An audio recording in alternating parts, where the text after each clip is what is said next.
الحمد لله والصلاة والسلام على رسول الله أما بعد رب اشرح لي صدري ويسر لي أمري واحلل عقدة من لساني يفقهوا قولي رب زدنا علما اللهم رب زدنا علما. روزی قیامت اور خصوصیات نبی محمد صلی اللہ علیہ وسلم. صحیح مسلم 820 اردو نمبر 1904 اور سنن ابو داود 1478. سیدنا ابی ابن کعب رضی اللہ عنہ نے فرمایا، میں مسجد میں تھا کہ ایک آدمی داخل ہوا، پھر نماز پڑھنی شروع کر دی. اس نے ایسی قرات پڑھی جسے میں نہیں جانتا تھا. پھر ایک دوسرا آیا جس نے اپنے ساتھی سے مختلف قراءت پڑھی. جب ہم نماز سے فارغ ہوئے تو ہم اکٹھے رسول اللہ صلی اللہ علیہ وسلم کے پاس گئے. میں نے کہا، اس شخص نے ایسی قراءت کی ہے جسے میں بالکل نہیں جانتا، اور دوسرے نے اس سے علیحدہ قراءت کی ہے جسے میں نہیں جانتا. تو آپ نے انہیں قرآن پڑھنے کا حکم دیا. دونوں نے قراءت کی. نبی کریم صلی اللہ علیہ وسلم نے ان کی خوب تعریف کی. دونوں کی قراءت بالکل صحیح ہے. میرے دل میں اپنی تکذیب طاری ہو گئی، اور نہ یہ کہ میں جاہلیت میں تھا. جب رسول اللہ صلی اللہ علیہ وسلم نے دیکھا کہ مجھے کسی شدید پریشانی نے ڈانپ لیا ہے، آپ نے پیار سے میرے سینے پر ہاتھ مارا. میں پسینہ پسینہ ہو گیا، گویا کہ میں خوف کی وجہ سے اللہ کو دیکھ رہا تھا. پھر آپ نے مجھے فرمایا، اے ابی ابن کعب رضی اللہ عنہ، مجھ پر وحی کی گئی کہ میں قرآن کو ایک حرف اور لہجہ میں پڑھوں. تو میں نے درخواست کی کہ میری امت پر نرمی کی جائے. پھر دوسری دفعہ مجھے ایک حرف پر پڑھنے کا حکم دیا گیا. پھر میں نے دوبارہ اپنی امت کے لیے نرمی کی درخواست کی. پھر تیسری دفعہ مجھ سے کہا گیا کہ قرآن کو 7 حروف لہجہ اور قراءتوں پر پڑھیں، اور آپ کو ہر درخواست کی وجہ سے ایک سوال کی اجازت ہے.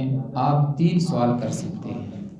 بس میں نے کہا، اے اللہ میری امت کو بخش دے، اے اللہ میری امت کو بخش دے.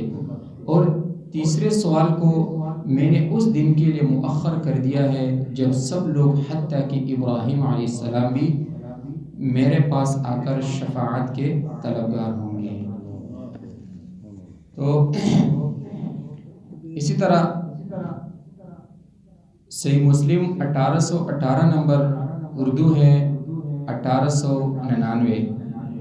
وہ یہ ہے کہ رسول اللہ صلی اللہ علیہ وسلم نے فرمایا، هَكَذَا أُنزِلَتْ إِنَّ هَذَا الْقُرْآنَ أُنزِلَ عَلَى 7 أَحْرُفٍ فَاقْرَؤُوا مَا تَيَسَّرَ مِنْهُ. آپ نے فرمایا، ایسے ہی اترا ہے یہ قرآن 7 حروف پر نازل کیا گیا ہے، بس ان میں سے جو تمہارے لیے آسان ہو اس طریقے سے پڑھ لو. 7 حروف اور 7 قراءتوں کا مختصر وہ یہ ہیں. نمبر 1 ہے اسماء کا اختلاف، یعنی افراد، تثنیہ، جمع اور اس طرح تذکیر و تأنیث کا اختلاف ہے. افراد یعنی واحد اور تثنیہ، جمع اور تذکیر اور تأنیث کا اختلاف. ایک یہ ہے کہ اسماء کا اختلاف.